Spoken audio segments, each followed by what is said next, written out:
guryaha la dhisayo cusub afar ay u kala baxaan maanta afarta ayaan ku sharxi doonaa insha Allah soo dhawaal halkan wax ka qaadan real estate insha Allah soo follow grey video noocan soo waragto so guryaha cusub la dhisayo number 1 hataan ku bilaabo waxa loo yaqaan spec homes so guryahan waa move in ready waa guryahan hore ay ugu guuraysaa ilaa waxa laga yaabaa in isweydiinaysa faa'iido ay leeyihiin maxay yihiin faa'iido ay leeyihiin number 1 saan ku hadalnay waa quick move in timeline ay leeyihiin hore ugu guuri kartaa badanana waxa ku fiican yihiin they usually located in desirable community male community oo crime rate uu hooseeyo ayaa laga dhisaa and badana waxa kale ku fiican yihiin waa low cost waaye guryaha kale oo custom homes marka loo barbar dhigo kale waxaana loogu talagalay dadka just like they want to move in quickly inay ku guuraan loogu talagalay oo wax dhibaato uga imaanin guriga kale labaad haddaan aadno waxaa loo yaqaanaa tract homes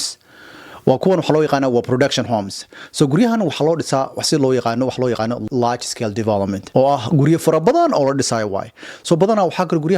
guryahan way isku wada egyihiin waa similar design waay ama dadka qaar u yaqaanaan cookie cutter isku egyihiin so waxaa laga dhisaa male community ahaan laga dhisaa guryahan mostly waxay leeyihiin like parks swimming pool all those things ay leeyihiin laakiin waxaa kaloo leeyihiin lacag loo yaqaano HOA lacagtana bixin noqota so wax customization ahna badanaa gurigan hadda rabto inaad wax ka isbedel ku samaysato waa ku samaysan kartaa still laakiin ayaga waxba kuma sameynayaan so waxa loogu talagalay waa cheap daadaban ay yihiin waa very cheap waa affordable waaye so that's ninka raba inuu male community ku noolaado ayaa loogu talagalay ta saddexaad waxaa loo yaqaanaa custom homeskin waa guriga adiga saa rabta aad u dhisan karta waa literally floor planka saa doontaa samaynaysaa haddii aad maanta u baahatay gurigaas kale inaad dhisato aniga isoo wacsan waxaan kugu xirayaa builderkaasi aniga adiga saddexdan ayaa fadhiisanayno waxaan loo sameynaya wax loo yaqaana floor plan the floor plankaasi waa gurigii nashqadii loo dhisi lahaa qaabkii loo dhisi lahaa waay so guriga waxaa leedahay musqul halkan ka dhigayaa 2 qol baan hoos ka dhigayaa iyo hal musqul waxaa leedahay 4 qol koraan ka dhigayaa waxaa doontaad samaynaysaa literally waxaa doonta waay tan wuxuu ku fiican yahay faa'iidooyinka uu leeyahay uu ku fiican yahay tahay you have complete control over designka materialka iyo layoutka intaba adiga samaysan karo qofkan waxaa kale badanaa adiga saad jecesha lagugu sameynayaa waana high quality materials isticmaalan badanaa so dadka badanaa kani waxaa loogu talagalay haddii aad hayso waqti badan aad haysato lacag fiicanna budgetkaada uu fiican yahay aad waqtiga building process ku qaadanaya aad waqti siin karto wuu ku anfacayaa waxaa kaloo waliba kula talaya haddii aad haysato qof curyaan ama qof xanuunsan haddaa haysato kale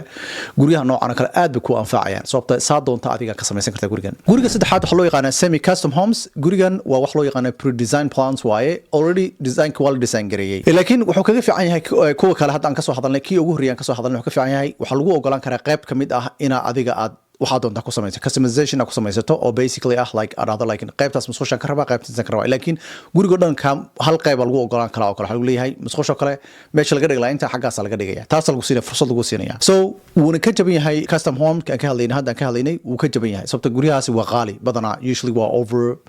it depends location keeps ku xiran tahay like I'll say 700,000 waa location badanaa marka arko plus so kan waxa kale uu ku fiican yahay dadka waxa loogu talagalay in guriga already la design gareeyay laakiin inay wax ku darsadaan ay rabaan oo kale oo guriga maanta gasho xalada gurigan waxaan jeclaan lahaa musqushiisa inay halka ahaato ama 2 qol kale inuu ku lahaado basement oo kale ama musqul kale saasoo kale uu ku sameeyay darto so guriga taas kaga fiican yahay so guryahan aad arkayso afartaas ay kala baxaan laakiin insha Allah commentiga noogu soo qor guriga nooca rabto adiga inaad aragto mustaqbalka aad iibsato aad rabto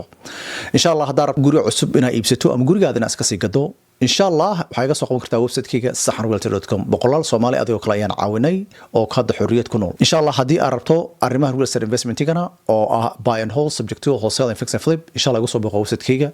saxaninvestor.com insha Allah na soo flow great video noocan la soo waragto waan salaamaya assalamu alaykum